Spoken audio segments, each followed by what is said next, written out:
The city never learned to whisper. It coughed and rattled and hissed like a tired machine, breathing steam from the grates and smoke from the food carts that stayed open long after children should have been asleep. On the corner where the traffic light blinked a lazy yellow, a small figure curled herself tighter inside a too-thin hoodie, the sleeves covering the knobby wrists that winter turned to glass. She held an empty paper cup the way other kids held stuffed animals, close, hopeful, pretending it could keep her warm. Her name was Leah. No one asked. To most passers-by she was just a shape, a silhouette cut out of neon and exhaust, a soft voice that murmured please without looking anyone in the eye. When people did look, truly look, they found eyes that were older than 12, the color of rainwater on asphalt, reflective and endless. Those glances didn't last. They never did. She had learned the corners. Which bodega owner would give her the crusts from the bread slicer? Which bus stop had a heat vent under the bench? Which security guard would chase her off with a flashlight, and which would pretend not to see her as long as she didn't sleep sitting up? She had learned how to make herself small, how to tuck the fear into the hollow under her ribs and leave it there until morning. The story she used, when she had to speak more than please, was stitched from scraps of truth. Her mother was gone, that much was real. The house she'd stayed in after that had closed its door one afternoon and not opened it again, that was real, too. The rest was smoke, easier to say than what lay beneath. There had been a man who measured her worth in coins and errands, a woman who counted the hours she brought in like receipts. You're lucky, they said. You've got a roof. Lucky tasted like metal in her mouth. Tonight the wind came with teeth. A storm pushed in from the river, turning the streetlights into smudged halos. Leah watched shoes pass by, expensive black leather, white sneakers with wet laces, boots that stomped in puddles, and tried to guess who might stop. She had a rule, never stand too close to the curb. Another, never follow when someone said come. She kept those rules like she kept her little necklace hidden under her shirt, a cheap chain holding a tiny locket with a faded photo she could barely look at without shaking. A man with kind eyes, a woman with a laugh frozen in time. She touched the locket when she felt her knees wobble. It steadied her more than food sometimes. Then the street changed. It didn't get quieter, the noise simply folded, like a wave, and rolled back. Headlights cut a clean white path through the blur, sliding to a stop half a meter from the crosswalk. The car did not belong to this block.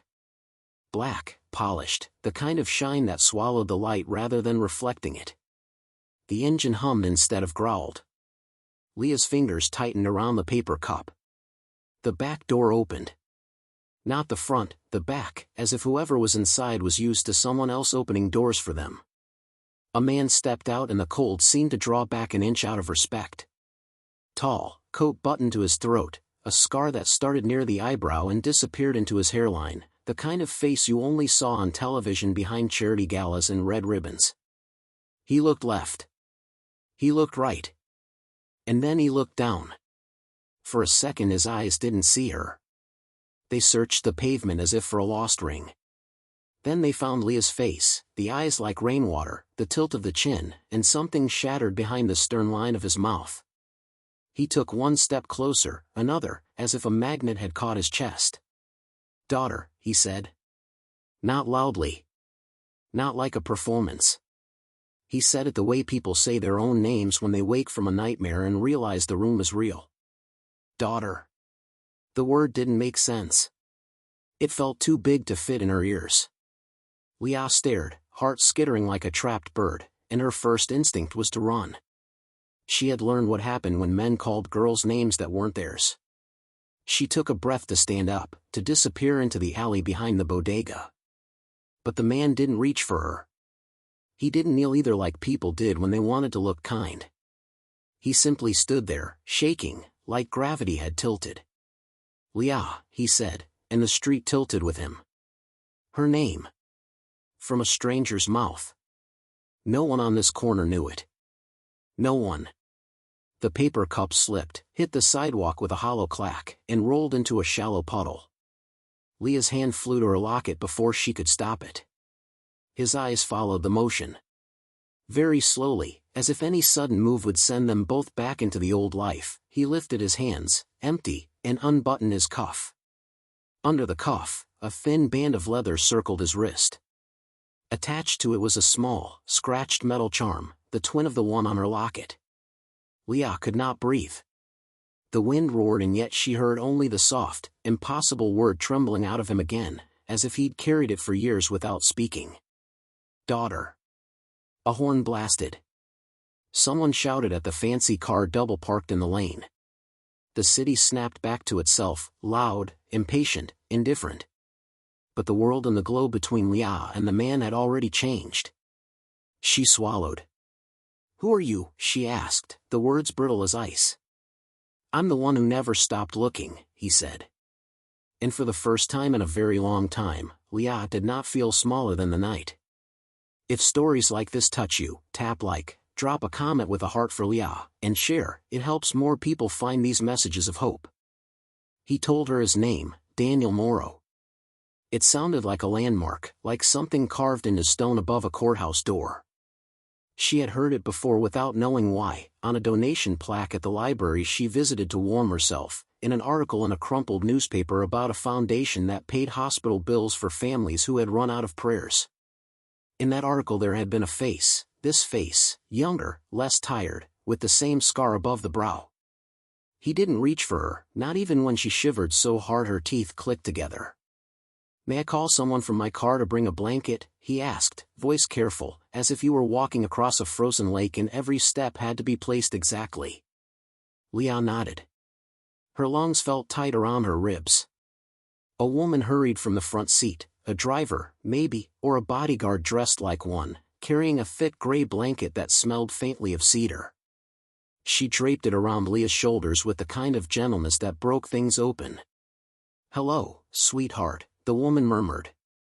"I'm Ava." Daniel didn't take his eyes off Leah. He crouched, not to her level, but beside her, as if he was keeping watch with her rather than trying to coax her into some warmer story. "You have a locket," he said softly. "May I see it?" Her fingers hesitated at the chain. The locket had brought trouble before, hands that wanted to pry it off, voices that demanded, "What's inside?" She had learned to hide it so well she sometimes forgot it was there until her heart pounded and needed something to hold. She slid it out from under the hoodie. The metal caught the halo of the streetlight. The hinge was cracked. Leah pinched it carefully and opened it. Inside, 2 photos like ghosts, the laughing woman, the kind-eyed man. The faces were bleached at the edges from the time she'd closed her fingers around them too tight. Daniel's breath left him. He pulled something from his coat pocket, a small, battered leather notebook, soft as cloth from being held too much. From between its pages he took a photo worn in the same way. A man and a woman. The same woman. The same man. Younger. Sunlight in their hair. He passed the photo to Leah without touching her. "My wife, Anna," he said, and the name trembled like a bell. "And our baby. Taken the week before everything." The story poured out in starts and stops, the way you speak in a room where someone is sleeping. There had been a fire, yes, but not the kind that burned. It was a kind that smoldered in the dark places where paperwork meets power, where grief can be misplaced and cash can fill the cracks. Anna had died when Leah was 2. Daniel had been out of the country handling a crisis for the foundation. A relative had stepped in, a cousin Anna trusted, and said he'd keep Leah until the estate settled, until Daniel could stand up straight. When Daniel returned, there were messages, then silence, then a lawyer who said, with a polite smile, that in the confusion of probate and travel and grief, custody had been misfiled. Misfiled. The word tasted like ash. He had fought. He had hired investigators who traced shadows that led to other shadows. He had built a foundation in Anna's name that saved other people's children because he could not find his own. He had worn the leather band with the matching charm every day, a twin to the locket he'd fastened around his daughter's neck on her 2nd birthday. He had not stopped. Ava listened with her hands folded as if in prayer. Leah listened without blinking. The pieces on the board of her life rearranged themselves, street corners moving like chess squares, faces flipping from friend to stranger. She wanted to believe. Wanting terrified her. Wanting was how you got hurt. You could be lying, she said, voice small and flinty at once. Yes, Daniel answered, and the honesty made her look up sharply. You deserve to question everything I say. You deserve proof so heavy it dents the table. He nodded to Ava, who passed him a slim envelope. Inside were papers, faded and official, stamped and notarized and barcoded. There were photos of Leah as a baby, of Anna's smile, of the tiny silver charm. There was a letter from a judge who had recently been indicted for taking money to expedite cases. Daniel's lawyer had tracked the trail backward until it intersected the names of the people Leah had lived with and the organization that had supplied Aaron's 4 children who had nowhere to sleep. Let me show you the proof, Daniel said. But not here. It's too cold. Come with us to the shelter my foundation runs. You'll have your own room. Locks on the inside. We can talk there. If you want to leave at any moment, you will. You will always be the one who decides where your feet go. The word shelter made Leah's shoulders tense. Too many shelters had felt like thin walls around the same old danger. But Ava's eyes were steady, and Daniel's hands were empty, and the blanket was so warm. Leah tucked her locket back under the hoodie and drew in the cold air like courage. One night, she said. Then I decide. Your decision will be honored, Daniel said. His voice cracked on honored. They didn't hurry her. They didn't try to carry her bag, a cracked backpack with one strap, or usher her like a fragile package. Ava walked on one side, Daniel on the other, not close enough to press, close enough to be a wall against the wind. When the car door closed and the city slipped behind tinted glass, Leah watched her life outside blur into streaks of yellow and red. She pressed her palm against the locket, against the thud of her heart. From the rearview mirror, the city's lights looked like 1,000 little prayers. Leah didn't know yet if any were hers. The foundation building didn't look like a picture of charity. No peeling paint. No fluorescent flicker. A former clinic, restored with soft light and real plants that breathed. The air smelled faintly of citrus and clean linen. The lobby had a row of chairs where no one was required to sit straight, and a front desk where the woman in glasses looked up and smiled with her whole face. Welcome, Leah, she said, as if this were the most normal sentence in the world. I'm Rosa. I'm here all night if you need anything. Anything. Rosa gave her a keycard with a blue stripe. The room it opened contained 2 beds with quilts stitched in calm colors, a small table with a lamp that made a halo on the wall, and a dresser with a drawer that didn't stick. On the dresser sat a small white card with Leah's name written in careful block letters. Her name. In a place that was not a case file. Ava showed her the bathroom, hers, not shared, and how the shower worked, and where the clean towels were. She pointed to a red button on the wall near the bed. This calls me, Ava said. Or Rosa. If you're ever scared. It doesn't lock you in or out. It just calls us. Leah nodded and tried not to cry. Crying had been a luxury she could not afford. She'd learned to let tears dissolve into the air before they reached her cheeks. But something in the shape of this room, the lock on the inside, the softness that wasn't an apology, dug its thumb into a bruise she had carried for years and pressed until the ache ran clear. Daniel waited in the hallway, giving her space. When she came out, hair damp, hoodie exchanged for a soft sweatshirt someone had left on the bed just in case, he handed her a steaming mug. Hot chocolate. Real. Not the thin kind from vending machines, but thick and velvety, with a skin on top that cracked when you blew on it. The smell alone was a story. Thank you, she whispered, and then, because she wasn't used to thank yous being permitted, she added, for the blanket, and the door, and for not making big promises. Daniel gave a small, crooked smile. I promised myself years ago that if I ever found you, I would give you truth first. Promises come later. Proof first, then promises.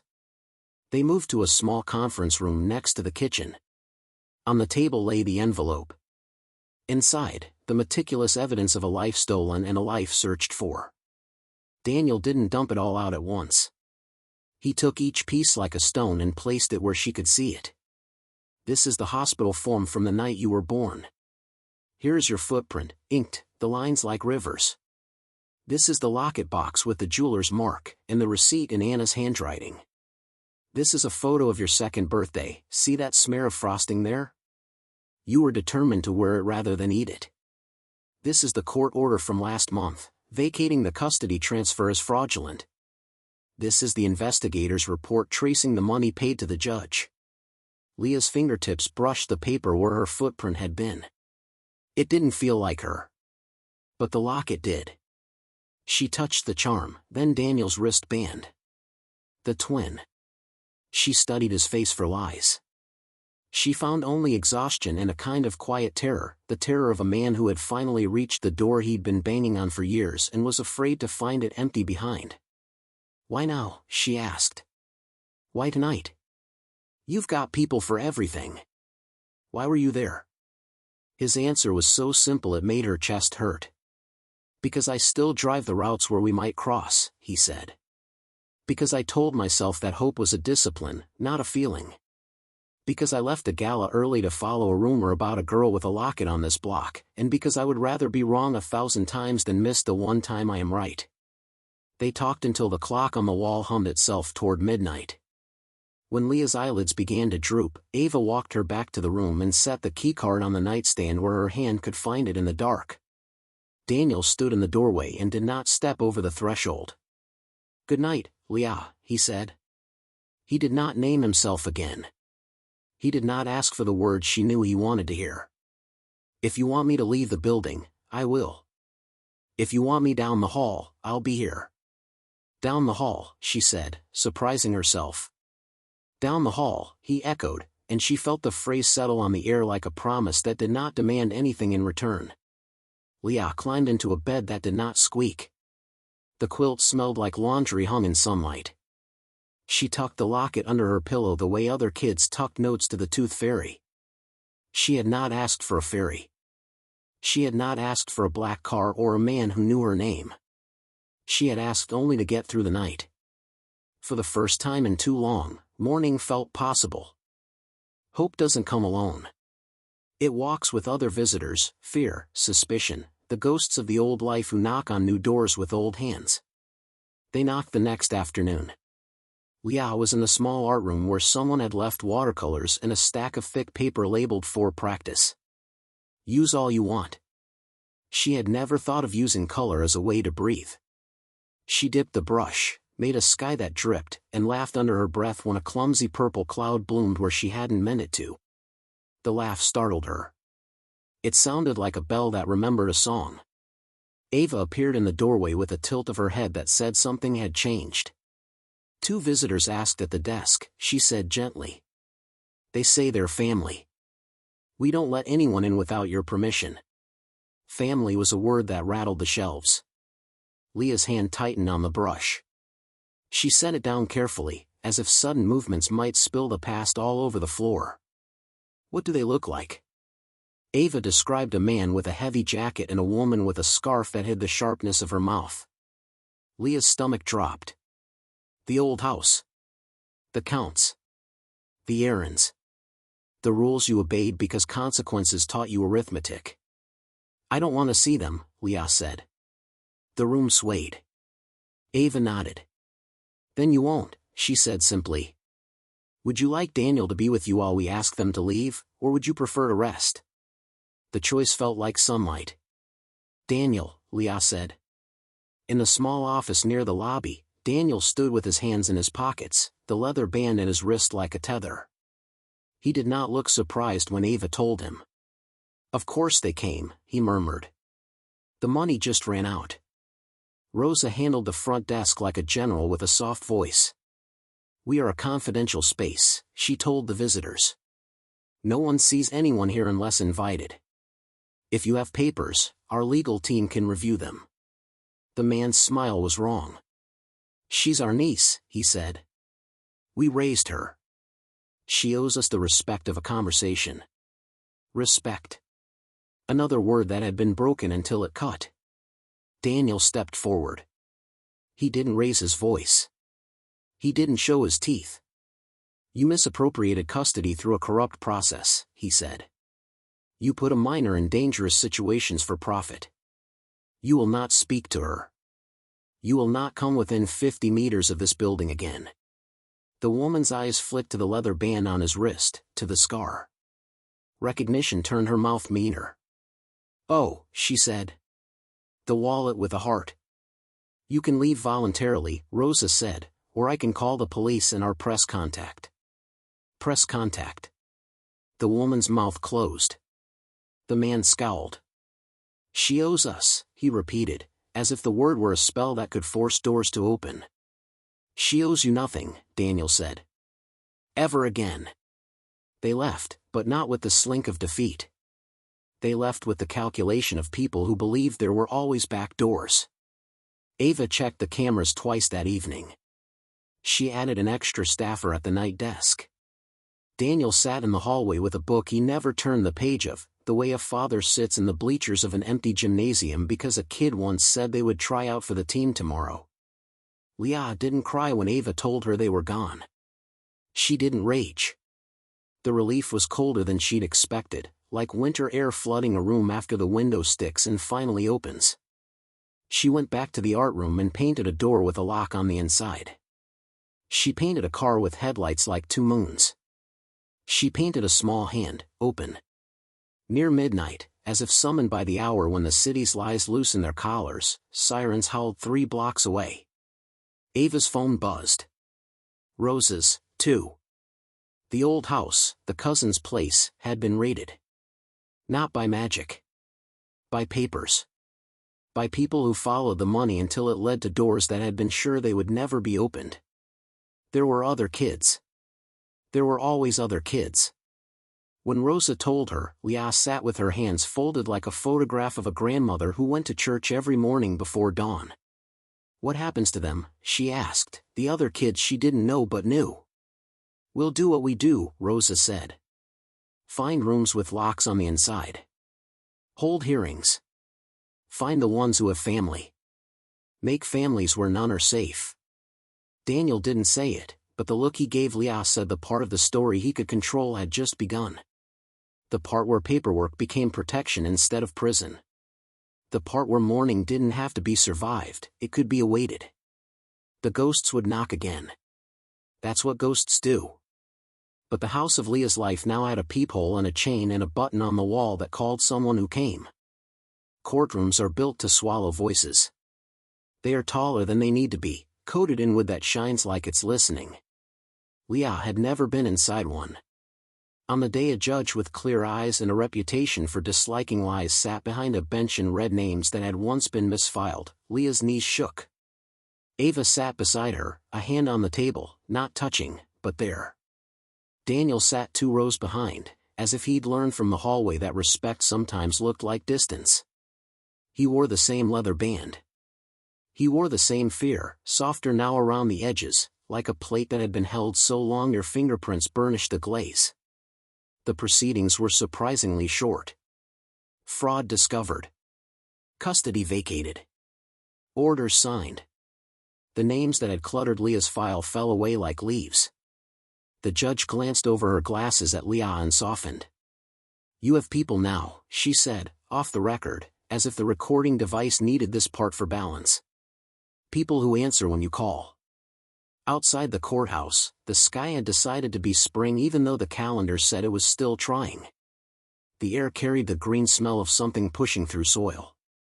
Leah stood on the steps and turned the locket over in her hand. It wasn't magic. It was metal and a hinge in an old photo. But it had been the thread through the labyrinth, the one she'd held when the walls pressed in. Daniel came down 2 steps and stopped, waiting for gravity to bring her level with him. Leah, he said, her name like a blessing now, not a searchlight. May I ask you something? And you are free to say no. Now and always. She nodded. I would like to take you to a place that was meant for you, he said. It's a small house. Yellow door, terrible curtains that I never figured out how to replace. There's a magnolia tree on the block that makes a mess every spring, and I hate it, and Anna loved it. Your room is empty because I couldn't bear to fill it with anything that wasn't you. If you want, we could go see it. We could not talk for an hour on the drive, if you prefer. We could talk about anything else. About watercolors. About carpets. About how to replace curtains. Or we could not go. We could get ice cream and sit in the car with the windows down and listen to a station that plays songs from the year you were born. He waited.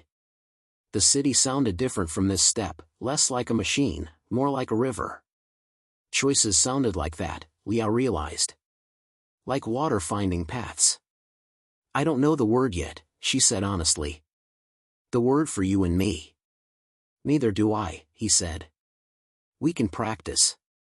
We can see what fits. We can let it arrive on its own feet. She stepped down one stair. Another. She stopped a half step above him so that their eyes were almost level. She reached out, not all the way, not in a leap, and touched the leather band around his wrist, the small metal charm warm from his skin.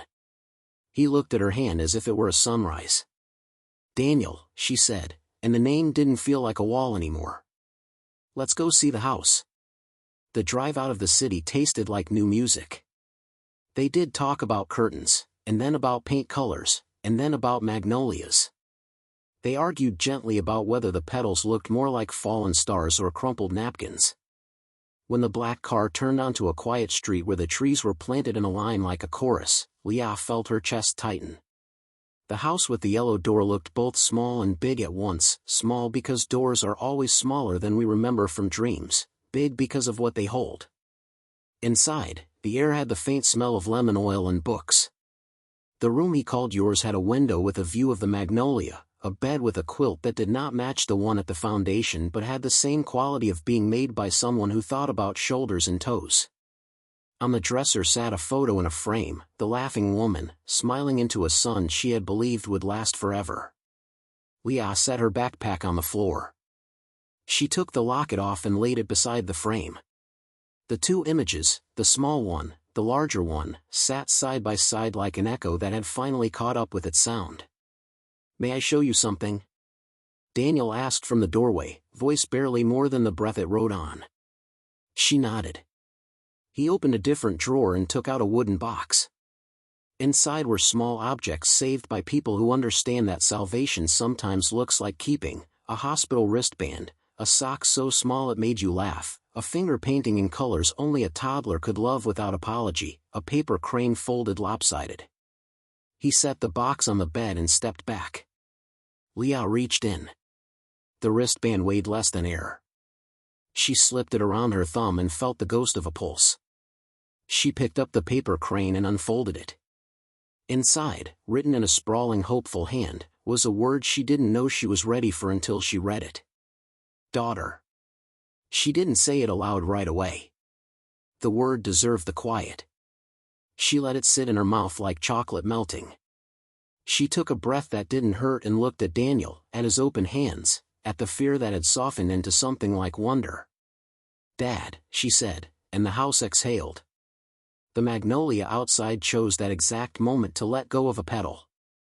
It floated past the window like a note in a bottle, like a blessing someone sends from the other side of a storm. The room felt full without being crowded. There would be paperwork still. Therapy, and nights when the old rules woke her up and told her to run, and mornings when guilt for surviving nipped at her heels. There would be ghost knocks and days when trust felt like a sweater that didn't fit right.